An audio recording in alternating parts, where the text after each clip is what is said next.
A good Erev Shabbos. This Shabbat, there are many things missing. Many things that are missing. We expect this Shabbos to be Shushan Purim, the day after Purim, because Shabbat is the 15th of Adar, and yet none of us is sick of Hamantashen. None of us is picking glitter out of the sofa or putting away our costumes or wondering what to do with the leftovers from the Purim banquet. Friday is the 14th of Adar. It's supposed to be a happy day, maybe the most joyous of the whole year. Purim, when we celebrate the miraculous salvation of the Jewish people from one of the least successful genocidal plots in history.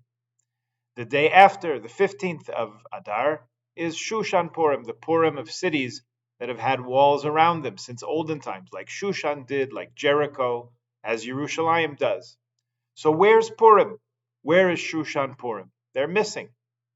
And if it's supposed to be Purim, then sometime around now is supposed to be Shabbat Zachor. In fact, most years, the week of Tetzaveh, the portion that we're reading this Shabbos, is accompanied by a reading from a second Torah, the verses of Amalek's attack on the Jewish people on our way out of Egypt, from the end of Parshas Kiseitze and Devarim, and then a special Haftorah echoing that theme of wiping out the memory of Amalek's descendants. Where is it? Nowhere to be found. That's too bad, because this is a Torah commandment, one that men and women are equally responsible to fulfill. And this week, nothing. What else is also missing? If you listen very carefully to this week's Torah portion, or if you review it ahead of time, you're allowed to do that, You can take a look ahead before Shabbos morning and see what's coming, what portion we're reading that week. Sort of ruins the surprise. But on balance, it does enhance our understanding of what's happening in the reading, and it frames good questions about what we're supposed to take away from it. So if you go through the whole portion of Tetzaveh, or if you listen carefully Shabbat morning, there's one word you would expect to hear that you will not hear. Moshe Rabbeinu's name is not mentioned in the entire portion of Tetzaveh from start to finish. In that, it's unique among all the portions from the first aliyah of the book of Exodus, Shemais, when Moshe is born, until Simchas Torah, the end of the whole Torah, when Moshe is 120 years old and his career and his life come to a close. No retirement for him, but that's okay. He kept very busy.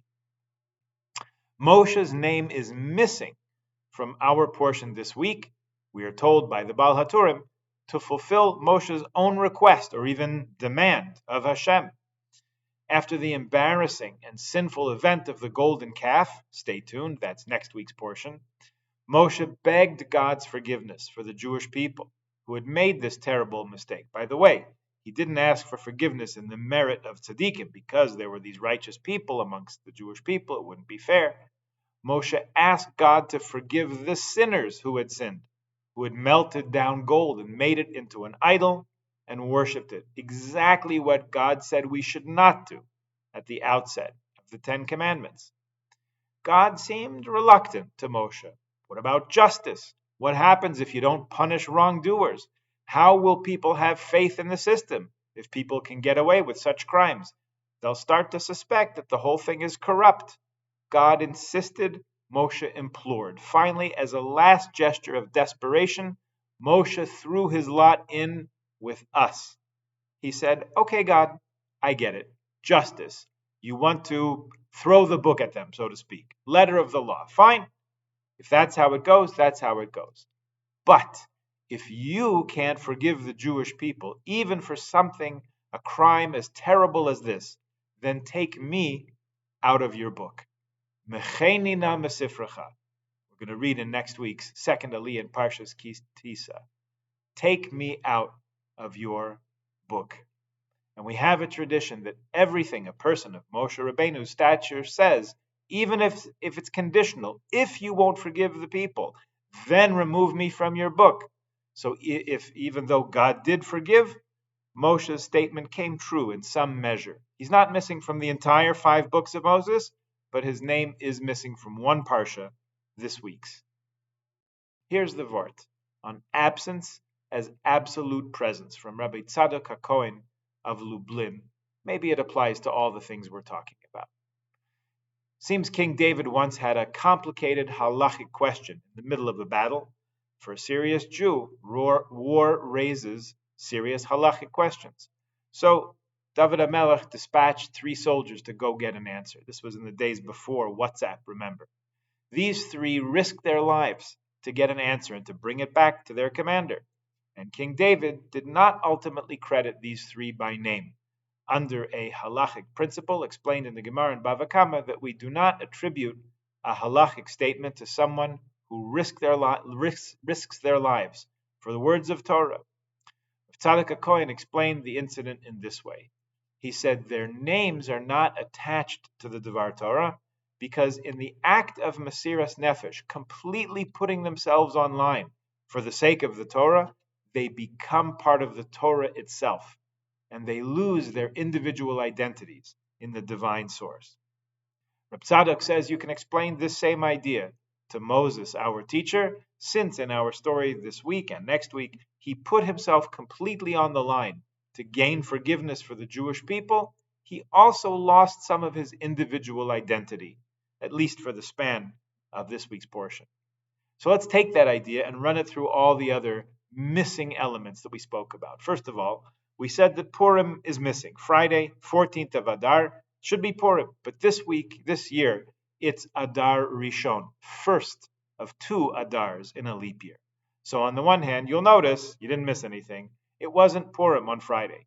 But the joy was there. We omitted Tachnun. What makes a Jew happier?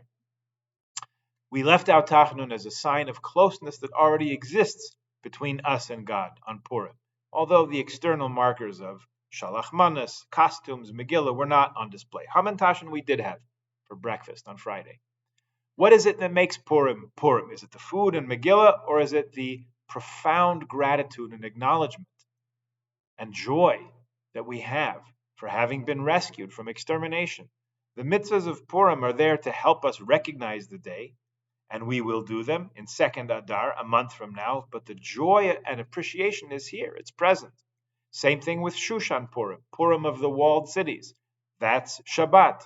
So while even in Yerushalayim itself, the quintessential walled city, some of the observances of Purim are advanced or delayed when it occurs on Shabbat, because Purim itself is absorbed into the greater and more overarching holiness of Shabbos. Shushan Purim retains its name, even Shushan Purim Katan, which is Shabbos. This year, where there's 2 Shushan Purims, because there's 2 Adars, so even in the name, it shows a little bit of presence. Parshat Zachor is missing this week, or really should have been last week, the Shabbos before Purim.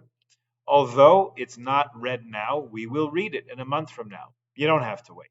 You can have it all right now. There's optional readings in your Siddur on page 176, 177 called 6 Remembrances, Sheish Zechiros. 6 items in our history that we're supposed to remember all the time. If you'd like, you can add those to your prayers every day, or as often as you can.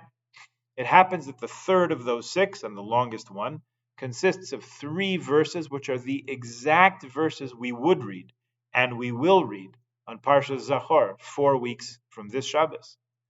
Those 3 verses from Parshas Kiseitze, which tell of Amalek's attack on the stragglers of the Jewish people on our way out of Egypt, and our eternal mitzvah to wipe out their memory.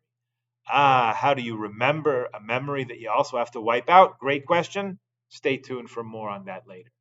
And finally, where's Moshe Rabbeinu? Where's Moses? His name is not written in Parshas Tetzaveh. And as we've been saying, where is he? He's right there, right in the first verse. Ve'ata tetzaveh es b'nei Yisrael. You shall command the children of Israel. Vayikhu elecha shemen zayizach. They should take for you pure pressed oil, kases lamor, lahales ner tamid, crushed for illumination, to kindle the light, the menorah, continually. God doesn't say Moshe's name. He doesn't say, the Torah doesn't say, Vayidaber Hashem el Moshe lemor. God spoke to Moses saying. The parsha simply begins, and you shall instruct the Jewish people. Tell them this. Here we're witnessing a much more intimate, more personal, close, and direct conversation than usual. We're overhearing God say you to Moshe.